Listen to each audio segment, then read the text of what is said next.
무엇에 묶여 있는지를 알아야 그것으로부터 벗어나려고 하는 노력도 할 수 있잖아요. 예. 근데 맹목적으로 해탈하는 것은 굉장히 관념적이고 현실적이지도 못하고 그렇게 구하는 해탈은 우리에게 나타날 수가 없습니다. 부처님께서는 분명히 무엇으로부터 벗어날 것인가를 이야기하고 있죠. 그래서 이제 내가 결법과 결소개법, 묶고 있는 놈과 묶이는 놈에 대해서 이야기하겠다. 그러면서 이제 안과 색이 결소개법이고 욕탐이 결법이다. 이렇게 게 욕탐이라는 놈이 노끈이고 이 안과 색은 노끈에 의해서 묶여진 놈이다. 이런 이야기를 이제 해요. 그러면은 우리는 일상적인 삶 속에서 항상 어떤 대상을 내가 욕망의 대상으로 취하고 살아요. 그러니까 나에게 관심이 없는 것, 이것은 사실은 있어도 무의미해져 버려요. 그렇죠? 그때 이제 이 가운데 있는, 그러니까 이제 제자가 물었어요. 그러면 안과 색이 서로 이제 묶여 있다 그러니까 누가 묶습니까? 그러면은 안이 색을 묶습니까? 색이 안을 묶습니까? 이렇게 물었어요. 그렇게 부처님께서 이제 비유를 말씀하시죠. 흰소와 검은소가 있는데 가운데 밧줄이 두 놈을 묶고 있다. 그러면 흰소가 검은소를 묶고 있냐, 검은소가 흰소를 묶고 있냐 그러니까 아니죠. 흰소와 검은소는 밧줄에 묶여 있으니까 밧줄이 둘을 묶고 있죠. 그러니까 부처님께서 그와 마찬가지로 안과 색을 묶고 있는 놈이 욕탐이다. 욕탐으로 벗어났을 때 이제 해탈이다. 이런 이제 표현을 하신 거예요. 그러면은 욕탐 없이 보면은 뭐 안 보이겠어요? 욕탐 없이 보이면 여실하게 보이는 거예요. 욕탐에 의해서 보니까 욕탐에 물들어서 보인다면 욕탐이 없이 바라보면 있는 그대로 보이는 거예요. 예를 들면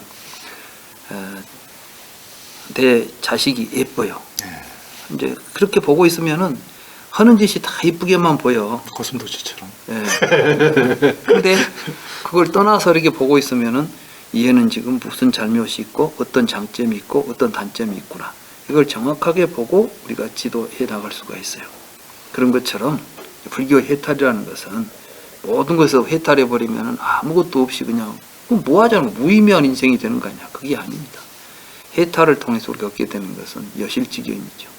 있는 그대로 보고 거기에서, 근데 우리는 이제 내 욕심을 가지고 보니까 내 욕심에 반하는 것이 나타나면 우리는 이제 불편하고 괴로운 거예요. 욕심 없이 보면 반하고 뭐 할 것이 없어. 모든 것이 평등하게 보이는 거죠. 그래서 이제 좀 더 평정한 마음을 얻을 수 있고 그런 데로부터 자유로울 수 있는 것이죠. 이제 이런 의미에서 해탈을 이야기하고 욕탐을 이야기한데, 그걸 취할 때 우리 이제 욕탐을 갖게 될 때 어떤 일이 벌어지냐면은 욕망의 주체로서 자아가 이제 좀 더 강한 의식화되어 자아 의식이 강화된단 말이죠. 그러니까 모든 이제 욕망이 이제 강화되면 이게 에고이즘으로 발전해요. 그래서 이제 이기적인 사람들의 특징, 이게 뭐냐면은 이제 강한 욕망을 갖죠. 그래서 욕망이 해체되면 해체될수록 이기심이 사라지게 돼 있어요. 그럼 그건 뭘 의미하냐면은 나라고 하는 집착이 사라짐과 동시에 아상이 사라지게 돼 있고, 그래서 이제 자타가 서로 분리되는 그러한 강한 그 분리 현상이 아니라 함께 연기하고 있다는 사실의 자각으로 우리의 이제 의식이 변화가 오게 되겠죠.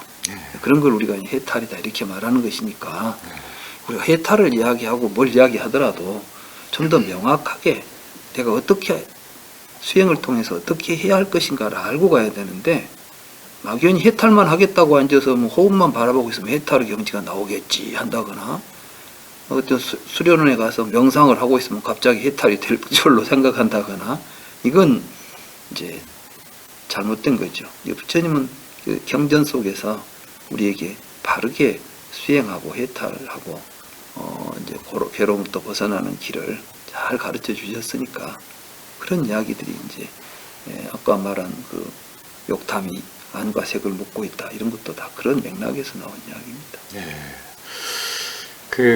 그런 좀 이기적이고 욕심이 많은 그 사람이 조금 잘못되고 조금 욕심을 내려놓고 하는 사람이 잘 되면 이게 이 세상에 고민스러울 일이 없고 이게 참 불법이 없어도 세상에 평화로울 텐데 꼭 이기적이고 욕심이 많은 놈이 잘 되더라고 이게. 그래서 그게 이제 세상에 안 그러면 참 이 불법 안 배워도 세상에 평화로울 것 같은데.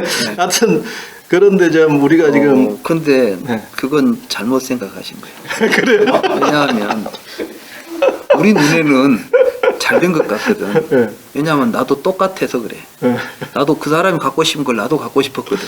네. 그러니까 나도 욕심을 놓지 않고 보니까 그 사람이 더 많이 가지니까 네. 더 잘 된 것 같아요. 근데 불교적으로 보면 이제 그걸 많이 가질수록 그 사람은 더 짐을 많이 짊어진 것이요. 이 괴로움이 더 많아진 거라고.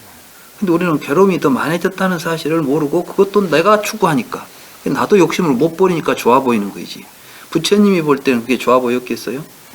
그래서 이제 어느 날 부처님이 안 한다 하고 같이 길을 가다가 갑자기 안 한다를 불렀어요. 안 한다가 가서 보니까 부처님이 보고 있는 게 뭐냐면 금은 보석이 가득 든 보석 상자야.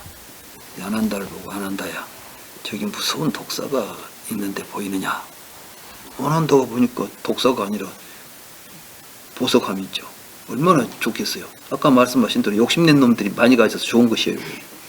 부처님께서 하신 말씀을 안 한다는 곧 알아차렸죠. 그래서 참으로 무섭습니다.